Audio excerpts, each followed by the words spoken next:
jadi kita lagi di Candi Sewu. Kita mau ngapain nih di sini? Yang pasti sih kita bakal seru-seruan. Jalan-jalan, habis itu Ya, mengenal, yang pasti kita menggali ilmu dan pengetahuan yang ada di Mengenai Candi Sewu ini, Sewu. yaitu terkait 4A. Tonton video kita sampai selesai buat Ya. teman-teman yang pengen tahu pengetahuan tentang Candi Sewu.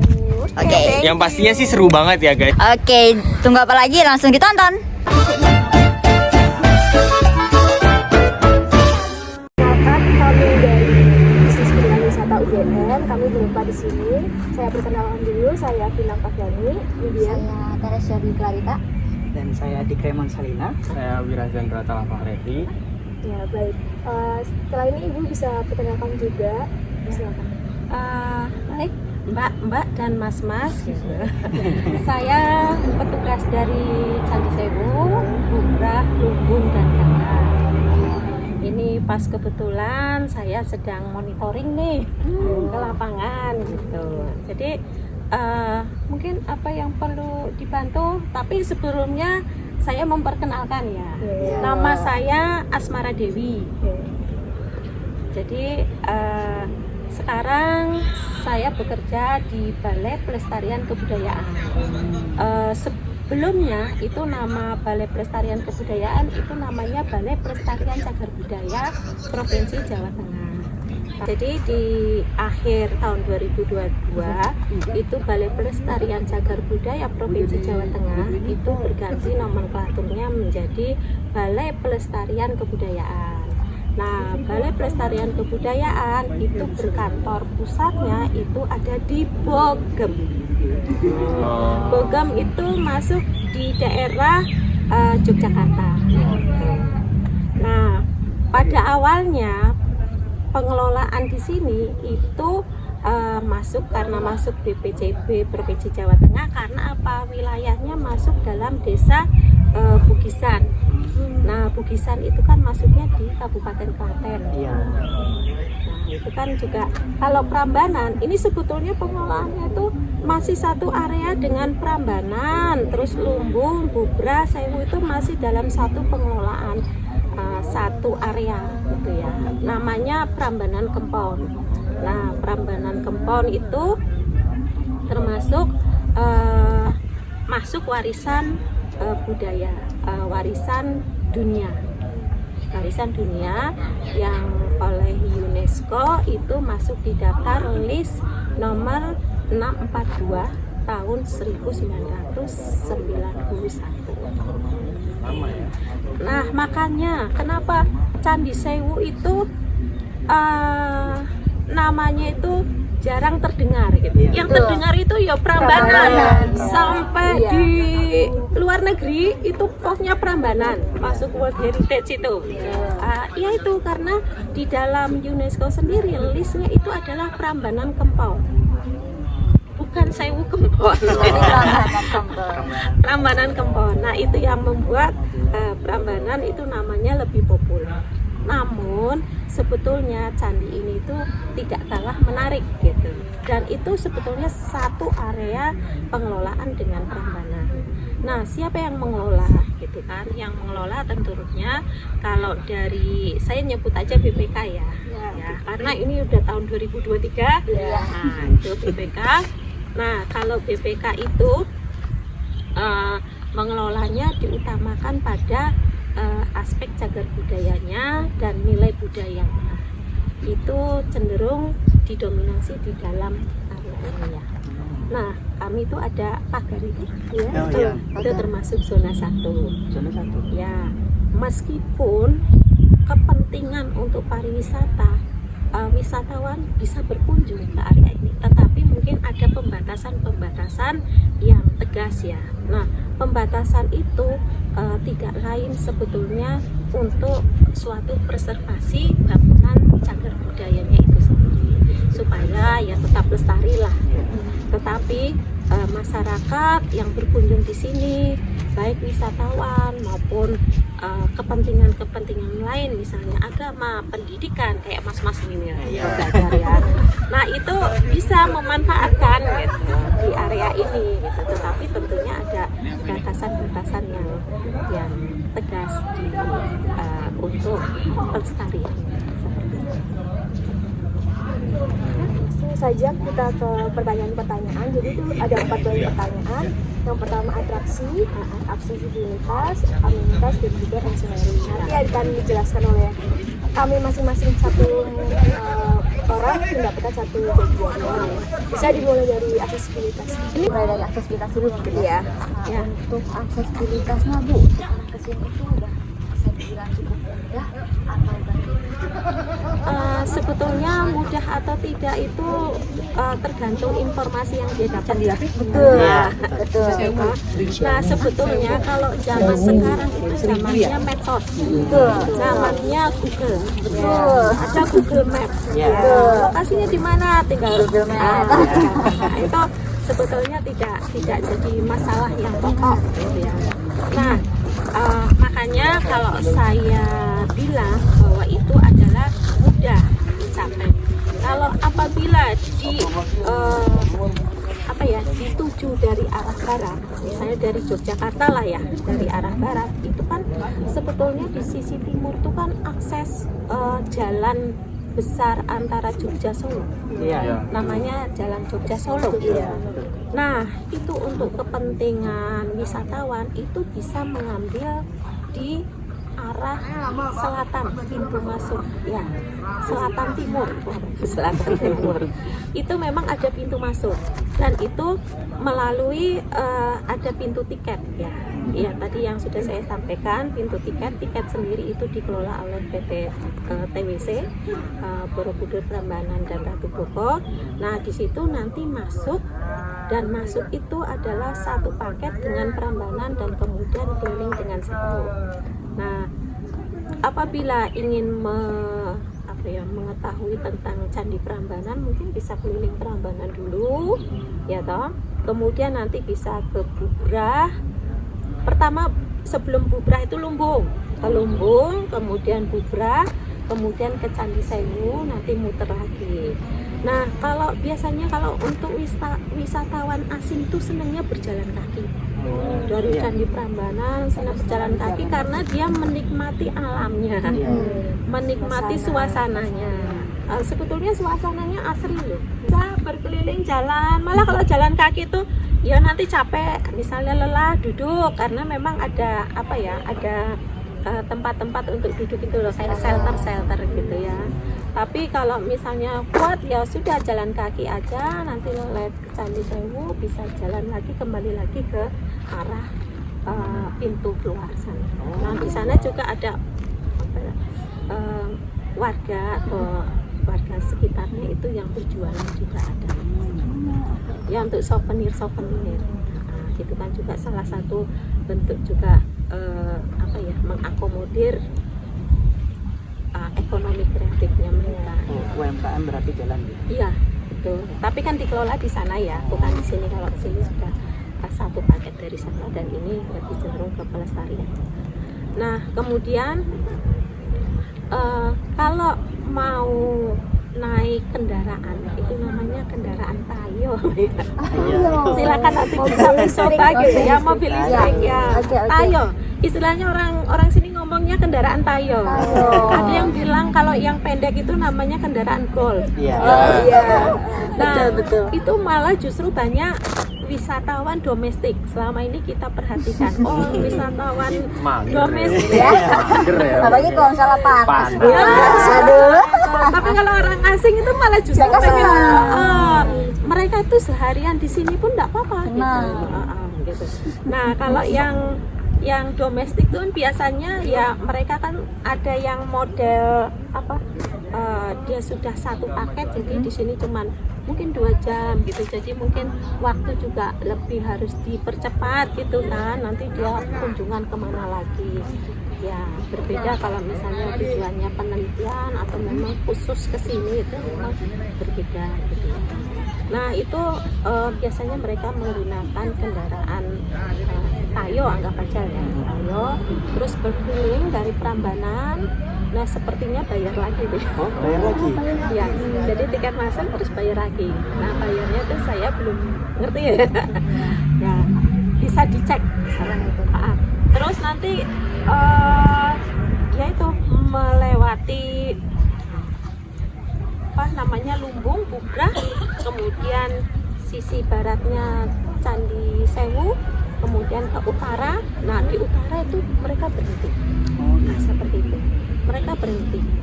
Nah berhenti itu pengunjung bisa ya mampir ke Sewu, terus bisa jadi ke museum ya, pemugaran. Nah itu biasanya yang orang memang minat khusus ya pemugaran. Nah kadang-kadang ya salah satu kendalanya kenapa terus hanya candi saja ya karena ngetemnya sebentar. Karena kan kebutuhan orang berbeda. Betul. Ada yang pengen cepet-cepet, ada yang pengen lama. Nah itu mungkin harus disetting mekanismenya bagaimana, itu mungkin kita selalu evaluasi dan itu kita selalu koordinasi dengan pusat untuk kunjungan supaya lebih menarik lah dan memenuhi kebutuhan mereka. Kan setiap orang berkunjung sini itu kebutuhannya beda-beda. Nah, apabila untuk itu tadi kepentingan wisata ya bisa lewat sana. Tapi ada beberapa kepentingan, misalnya untuk keagamaan, untuk ibadah, bisa berkirim surat ke BPK wilayah sekitar itu untuk izin, kan? Izin pemanfaatannya, atau bisa juga untuk penelitian. Nah kadang-kadang kita juga ada beberapa yang pemanfaatannya skalanya nasional, skalanya yang lebih internasional, itu kita harus menyarankan izin ke kementerian, Menteri Pendidikan dan Kebudayaan, Riset dan Teknologi. Ke sana nanti di bagian perizinan, tapi kami juga selalu koordinasi. Jadi kita juga koordinasi sampai gimana proses perizinan dan nanti rambu-rambunya seperti apa, nanti ada jawabannya lewat surat. Nah kita juga saling berkoordinasi seperti itu. Terus kalau aksesibilitas di dalam candi ini sendiri gitu ya, sepertinya belum ramah difabel. Jadi mungkin nanti ada wisatawan yang difabel kemudian ingin masuk ke candi belum tersedia. Iya. Atau mungkin masih dalam tahap pembangunan perencanaan untuk itu. Nah karena gini, itu mungkin memang perlu dipertimbangkan ya kan, karena kita masih berpikir ini konsep pelestarian ya toh. Nah itu nanti suatu saat itu memungkinkan, kita masih mencari data tuh pagar. Oh iya betul. Ya pagar, nanti pintu masuk yang benar tuh di mana gitu. Itu kan ternyata yang tersisa struktur ya kan. Nanti apabila itu dibuat difabel, itu kan berarti tidak bentuk tangga-tangga gitu kan. Nanti penyesuaiannya seperti apa, nah itu memang perlu kajian. Jadi perlu kajian nanti untuk difabelnya seperti apa. Nah apabila itu sudah terungkap, oh ini strukturnya kita bisa dokumentasikan, terus nanti bagian tengah nanti kita setting difabelnya itu seperti apa gitu. Karena kita turun dari tangga itu ini sebetulnya marvel asli loh. Iya itu marvel itu lapisan permukaan budaya masyarakat masa lalu itu. Ya, jadi dulu itu ya segini itu karena apa? Itu ada lantai. Ya, ini bukan yang ya, ini ada lantai. Jadi ketika itu masuk ke bawah lewat tangga, itu seolah-olah kan kita berada di dunia masa lalu. Jadi dari konteks arkeologinya zaman masa itu. Jadi mungkin kami nanti akan kita pikirkan, tapi juga lewat kajian-kajian yang nanti enaknya lewat mana gitu. Apakah nanti ada sesuatu yang bisa hubung gitu kan ya, atau mungkin ada yang bisa kan kalau di pabrik nah kemarin itu terserang ada ya istilahnya usia lanjut dan dia pakai kursi roda. pakai kursi roda. Ternyata ya kayak naik pesawat itu Dibopong. dipopong Iya, dibopong. sama keluarganya. Iya. Dipopong sama keluarganya sampai di sini ya pakai kursi roda. Dan itu nanti kita pertimbangkan kursi rodanya mungkin yang bukan yang besar-besar, mungkin yang waktu itu agak simple gitu. Jangan jauh-jauh. Yang penting dia di sini bisa jalan. Seperti itu sih. Selanjutnya untuk pertanyaan amenitas. Nah, untuk amenitasnya sendiri nih Bu di Candi Sewu itu apakah sudah cukup lengkap, dan jika sudah cukup lengkap tuh ada apa aja ya Bu untuk amenitasnya sendiri? Fasilitas pendukung. Fasilitas pendukung. Misalnya, sarana. Ya. Nah, kalau sebetulnya kalau amenitas ya, kalau toilet dengan jumlah yang sekarang ini yang untuk di Sewu terus terang itu belum memenuhi ya jumlahnya ya, karena banyak sekali. Tetapi ternyata kan ini terbagi juga dengan daerah yang di sana. Di sana juga ada toilet yang daerah Prambanan, itu juga sudah cukup loh. Sudah cukup gitu. Jadi apabila ke sini ya mungkin kan tidak semuanya ya. Nah, kami ada toilet memang untuk pengunjung itu di luar ada 2. Nah, kemudian di belakang sana juga ada 2 gitu. Nah, terus ya itu baru cuma kalau misalnya terlalu banyak nanti kesannya kok terlalu banyak toilet, karena juga ada toilet yang ada di daerah sana gitu.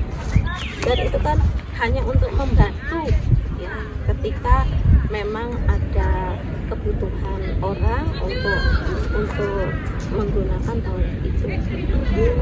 Nah, itu sih. Kalau misalnya kayak kalau tempat ibadah kayak mungkin musola, terus atau mungkin kayak tempat buat apa ya, kayak buat beli makan, minum, itu ada nggak Bu? Nah, kembali lagi, ini tuh satu pengelolaan dengan Prambanan. Nah, kalau untuk musola kami ada, karena memang kami juga di sini ada pegawai ya yang bekerja setiap hari di sini gitu. Nah, itu juga bisa dipakai oleh pegawai dan juga dipakai oleh wisatawan atau pemanfaatan lainnya ya. Nah, kemudian kalau untuk restoran gitu ya, itu ada restoran Prambanan di tengah ya, di tengah gitu, di tengah. Dan itu ya banyak juga yang membeli gitu di situ. Nah, di sini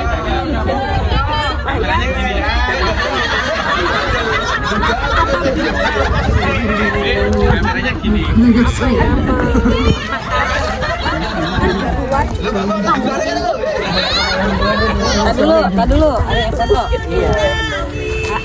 Jadi kalau misalnya kita semua ya kita sudah vaksin itu, nah PT Taman pun juga terbatas ya.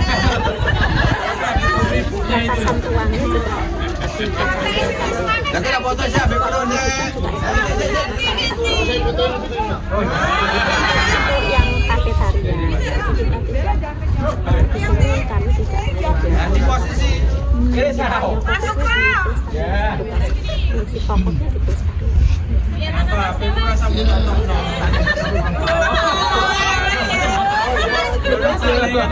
Jadi yaitu daya tarik dari Candi Sewu ini kan selain daya tarik utamanya itu candi, ada daya tarik penunjang. Oh ya, baik. Daya tarik di Candi Sewu itu sebenarnya luar biasa. Karena kalau misalnya orang belajar minat di sini, itu Candi Sewu itu bisa diambil dari perspektif multidisipliner. Kalau dari arkeologinya jelas, dari keunikan candinya juga jelas. Sebetulnya kita juga sudah menyuarakan suatu keunikan juga, atau mungkin ada nilai filosofia yang di situ. Nah, nilai filosofinya tentunya berkaitan dengan nilai-nilai budaya. Bahkan Candi Sewu ini ada beberapa yang bisa menjadi inspirasi untuk kreativitas, untuk menciptakan sesuatu. Ini kemarin dari masyarakat itu saya gerakan Candi Sewu ini dengan tari Puja Manjusri, dia menciptakan suatu tari. Nah, itu ternyata tariannya itu menjadi referensi yang akan digunakan pada perayaan-perayaan yang Buddha itu, ya, acara Buddha. Dan itu ini saya dapat informasi ya, tapi nanti bagaimana implementasinya itu juga saya perlu tahu juga gitu, seperti itu, karena itu kan baru-baru ini ya, baru-baru ini ada suatu komunitas. Nah, selain itu ini terkait dengan nilai budaya dan filosofinya. Nah, juga secara fisik ini juga bangunan candi ini sesuatu yang lain daripada yang lain juga. Biasanya ini kita ketahui bahwa Candi Sewu ini dari beberapa prasasti juga ada suatu perkembangan budaya di sini. Jadi ada perubahan-perubahan di dalam suatu arsitektur. Nah, itu juga bisa dipelajari menjadi daya tarik orang akan lebih pengen tahu tentang Candi Sewu seperti apa. Nah, kalau sebagian itu masih runtuh, juga bisa dipelajari dari teknisnya. Bagaimana sih mengugat Candi Sewu gitu kan? Bagaimana sih isinya Candi Sewu? sepatunya kan koyonyo. Karena di sini ternyata jumlah candinya itu ada 249. Nah, 249 itu macam-macam. Jadi ada candi Apit namanya, ada candi Pewara, ada candi Induk. Secara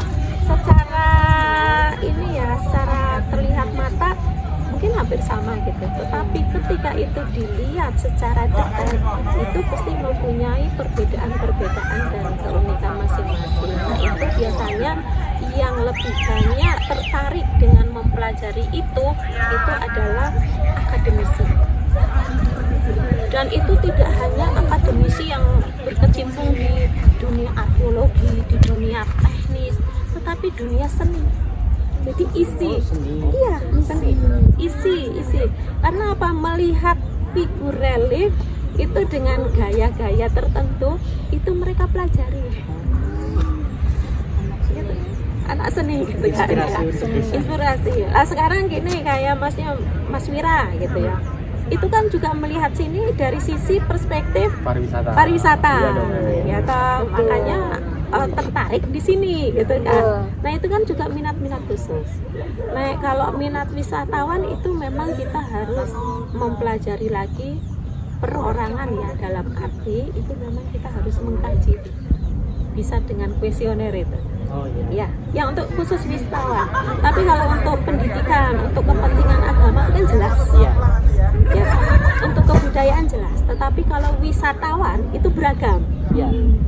Nah, itu yang perlu mungkin didalami lagi, dan setiap masa itu nanti juga akan berbeda perspektifnya.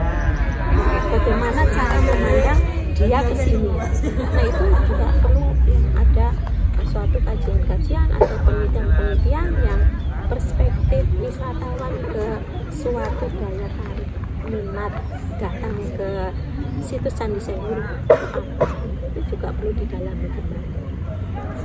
Tapi kalau yang akademisi entah itu dari sipil, arsitektur apa ya udah jelas gitu. Dari isi pasti kan dari backgroundnya masing-masing teori ilmu mereka. Terus tadi yang atraksi penunjang ada museum pemugaran. Oh iya. Sejak kapan Bu ada museum tersebut? Baik ya Mbak ya. Nah, kalau museum pemugaran itu kita awalnya kan karena di candi ini itu kan banyak sekali candi yang masih kondisi runtuh. Dan kita itu setiap tahun, dari tahun ke tahun kita selalu melakukan pemugaran. Nah, tapi kan pemugaran itu tidak simsalabim, tapi ada proses yang panjang, proses yang panjang. Dan kami sendiri pegawai yang yang mengerjakan ini itu kan ya terikat sama waktu. Nah, sementara wisatawan itu kan dia selama ini buka, dia boleh melihat. Dan kita memberikan suatu informasi kepada pengunjung, ini siapapun, tentang satu paket pemugaran. Bagaimana sih itu pemugaran? Ya, satu paket pemugaran itu adalah mendukung ibaratnya mendukung sumber daya budaya yang ada di sini. Kemudian kita buat suatu informasi yang mungkin semua orang nanti akan bisa lebih memahami dan lebih bisa mengikuti gitu. Kalau di sini kan terbatas oleh jam dan waktu.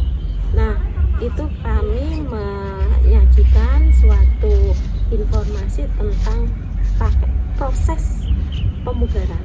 Jadi pemugaran itu dimulai dari suatu kajian, terus pengukuran, terus bagaimana nanti cara membongkarnya, terus bagaimana cara meregistrasi temuan batunya, terus bagaimana cara menyusun batu, menyusun ulang rebuilding ya, terus bagaimana nanti cara untuk mendokumentasikan gitu. Dan itu ada di ruang penyajian informasi tentang museum. Nah, kira-kira dibangunnya itu ya sekitar mungkin 2006 atau 2007 ya Mbak ya.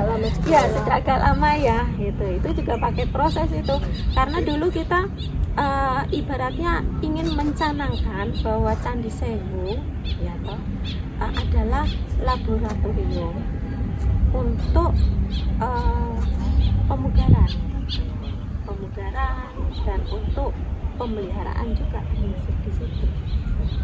Jadi, nah salah satu bentuk yang terimplementasi yaitu ya Museum Manjusri Kedah gitu kan. Nah itu kemudian kita imbangi lagi dengan yang audiovisual, karena di audiovisual itu kan ada beberapa yang menceritakan atau menggambarkan candi-candi di daerah Prambanan gitu. Jadi mungkin bentuknya candi seperti apa itu kan juga untuk memberi gambaran kepada pengunjung. Dan juga bagaimana sih cara membangun suatu candi itu yang kita ambil dari referensi pengetahuan orang masa lalu, yang mungkin juga bahwa kita akan mengetahui dari pengetahuan masa lalu itu sesuatu yang luar biasa, dan mungkin bisa kita contoh nilai-nilai yang ada di situ, nilai budayanya ya. Kalau museum audiovisual itu dibuka tiap hari atau gimana Bu? Atau wisatawan misalnya baru minta izin dulu baru bisa masuk ke? Sebetulnya itu dibuka tiap hari Mas, tiap hari jam kerja Ya. ya. Jadi kalau kami kan jam kerjanya jam 7.30 ya. Jam 7.30 itu kita sudah buka gitu. Nah, kalau di Prambanan kan bukanya kalau tidak salah 6:30. Ya, 6:30. Nah, sebetulnya pas sampai sini itu udah jam 7.30. Gitu. Dan kita ya, selama jam kantor itu sampai jam 4. Kalau hari Jumat ya 4.30. Akhirnya 4. Nah, kalau keliling dulu biasanya Prambanan sampai sini udah jam 8 ya udah buka. Silakan aja kalau nanti mau berkunjung. boleh. Ya. Oke, yang sekarang kita langsung saja ke poin terakhir yaitu ancillary. Ya, untuk ancillary di kompleks Candi Sewu itu ada beberapa aja. Ancillary itu misalnya Pengelolaannya. Pengelolaannya kalau di Candi Sewu itu pengelolaannya satu tadi BPK ya. Iya. Balai Pelestarian Kebudayaan, yang sebelumnya adalah BPJP Provinsi Jawa Tengah. Nah itu BPK. Nah BPK itu mengelola bagian pelindungan cagar budaya. Oh, pelindungan. Ya, pelindungan itu bisa mencakup pemeliharaan, ya, bisa mencakup zonasinya, bisa mencakup pemugarannya. Tuh. Nah, untuk nanti arah ke pemanfaatannya TWC itu. Oh, bermitra. Iya, bermitra. Karena apa? Karena yang mengelola pengunjung tiket masuk itu adalah PT TWC. Dan sebetulnya di ini anggap aja yang daerah sini ya, Pak, batasnya pagar itu masuk zona 1. Yang di luar itu kan zona 2.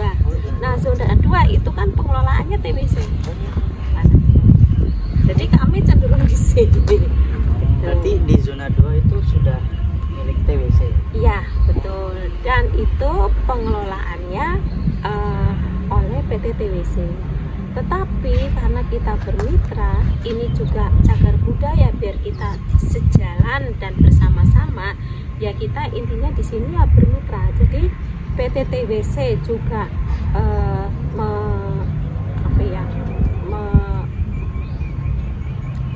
memahami rambu-rambu yang ada di area cagar budaya maupun yang ada di zona 2 itu. Jadi sama-sama lah, tidak sembarangan gitu ya, karena kita tujuannya sebetulnya yang Prambanan Kempon itu sebetulnya kan preservasi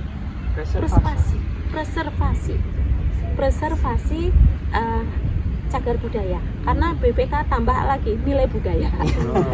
Iya. Gitu. Jadi kebudayaan gitu ya, preservasi kebudayaan yang ada di area sini.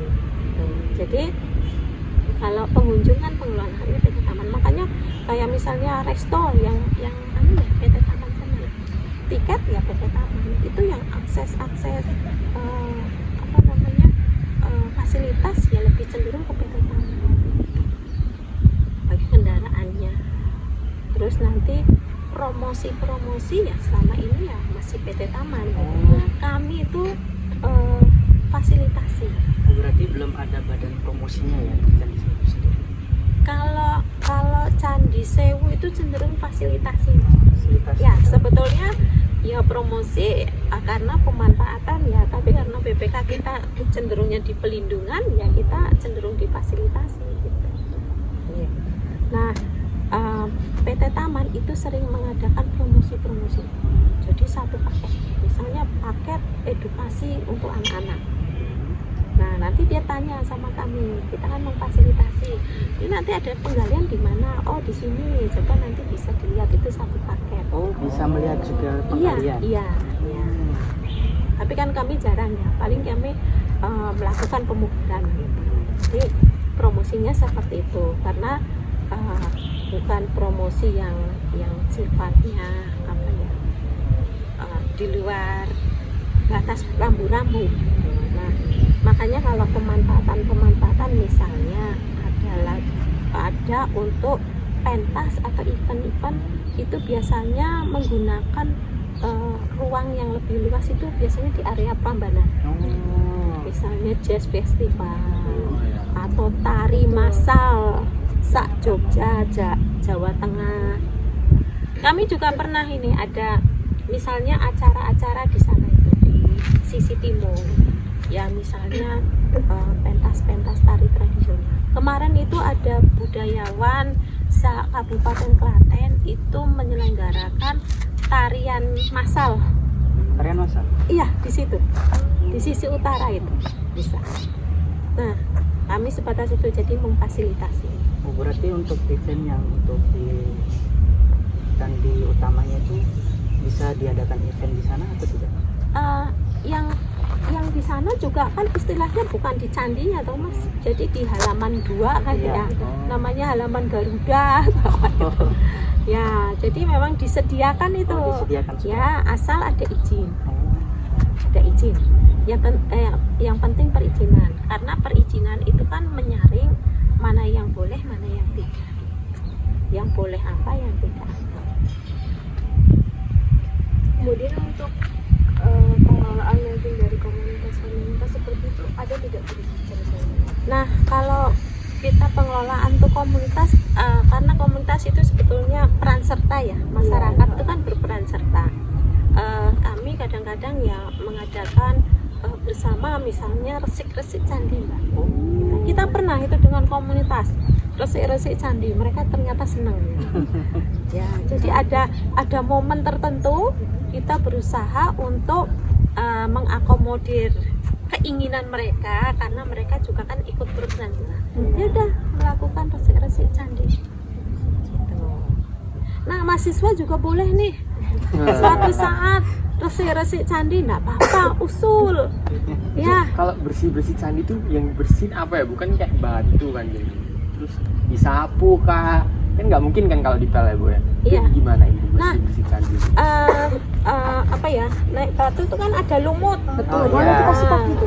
Ya, tapi dengan sikat yang halus. Oh iya iya. Ya, sikat yang halus, jangan sikat kawat. Terus, apalagi ada, aduh, apalagi ada motifnya. Iya. Aku jadi datar nanti. Kok jadi rata? Iya, Itu nggak boleh, ya toh. Jadi harus ya bersih, tapi ya harus hati-hati gitu. Hati-hati kan bisa dimaknai ketika itu ada reliefnya, ya kita pelan-pelan aja gitu, yang penting bisa bersih gitu. Nah, itu hijau-hijau nanti bisa lah di syuting itu. Nah, itu yang putih-putih itu namanya lichen. Lichen jamur. Panu, ya, sejenis jamur. Jadi dia adalah panunya batu. Oh, batu punya panu ya. Lichen. Terus yang hijau-hijau kan lumut. Tuh, seperti itu. Nanti dibersihkan aja. Nah, pembersihan kan ada dua, bisa pembersihan kering atau mungkin basah ya, atau juga tradisional, ataupun juga bisa dengan kimia gitu. Kalau yang tradisional itu bagaimana? Nah, yang tradisional kita kemarin-kemarin itu mengembangkan dengan atsiri ya, dari minyak serai itu ya, atsiri. Nah, itu udah penelitiannya dari Borobudur itu, kemudian kita mencoba mengimplementasikan di candi ini. Ya, kalau misalnya dengan kimia itu kami juga ada ahli-ahlinya yang konservasi, tetapi biasanya pakai misalnya AC322 atau apa yang memang untuk membersihkan.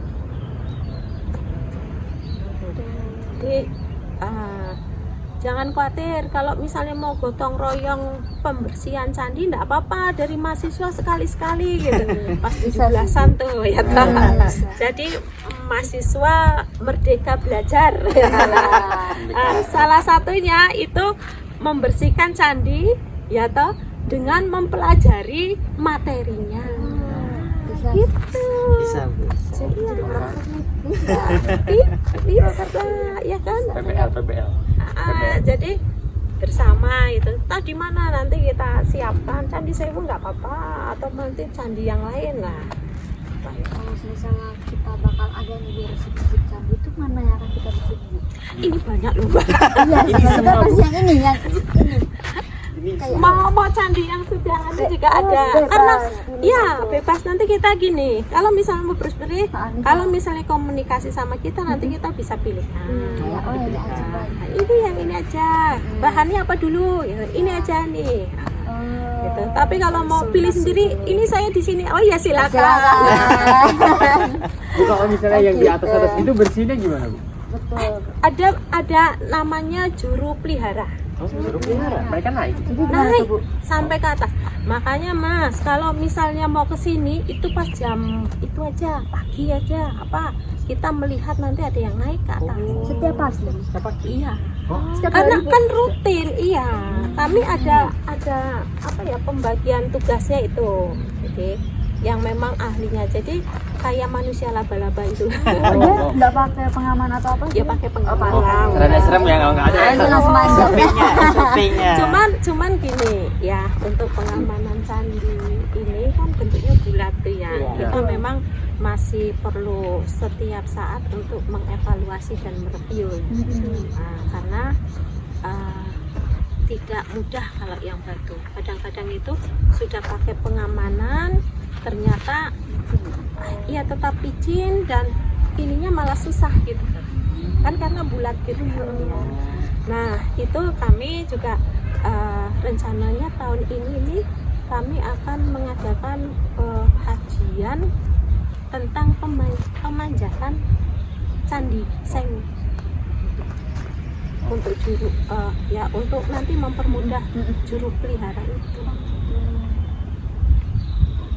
rencananya tahun ini nih.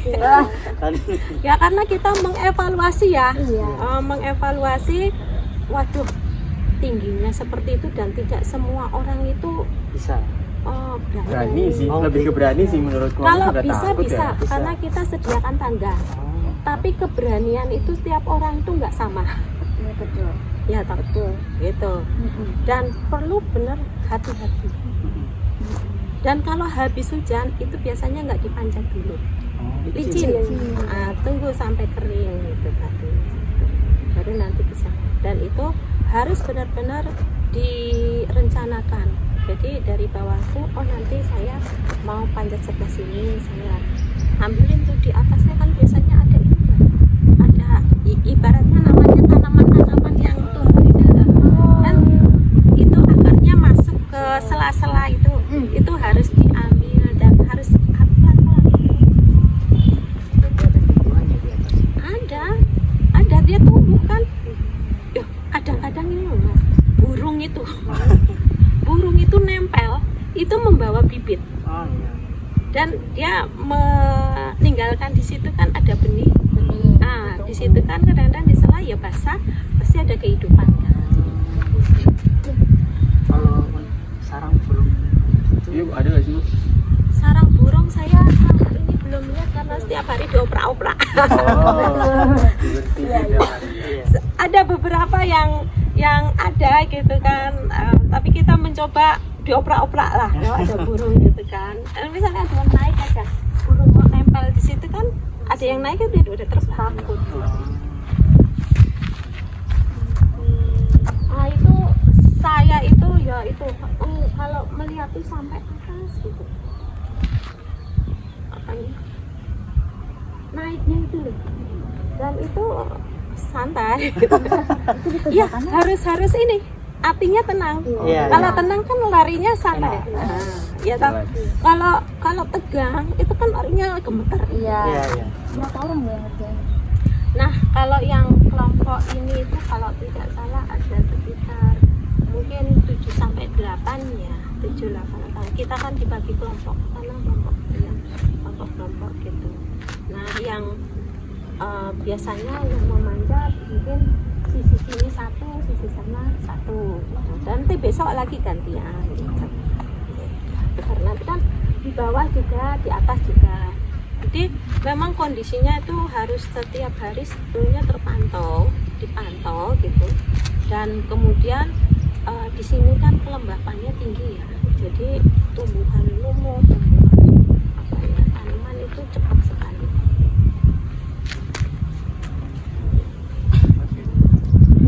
Cukup sih pertanyaan dari kami, semuanya sudah terjawab dari komponen 4A itu.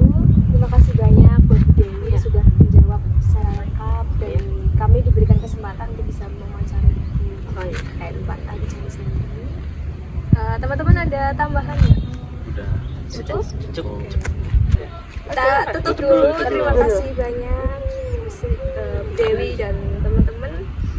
Oke, cukup sekian dari kelompok kami. Terima kasih. Dadah.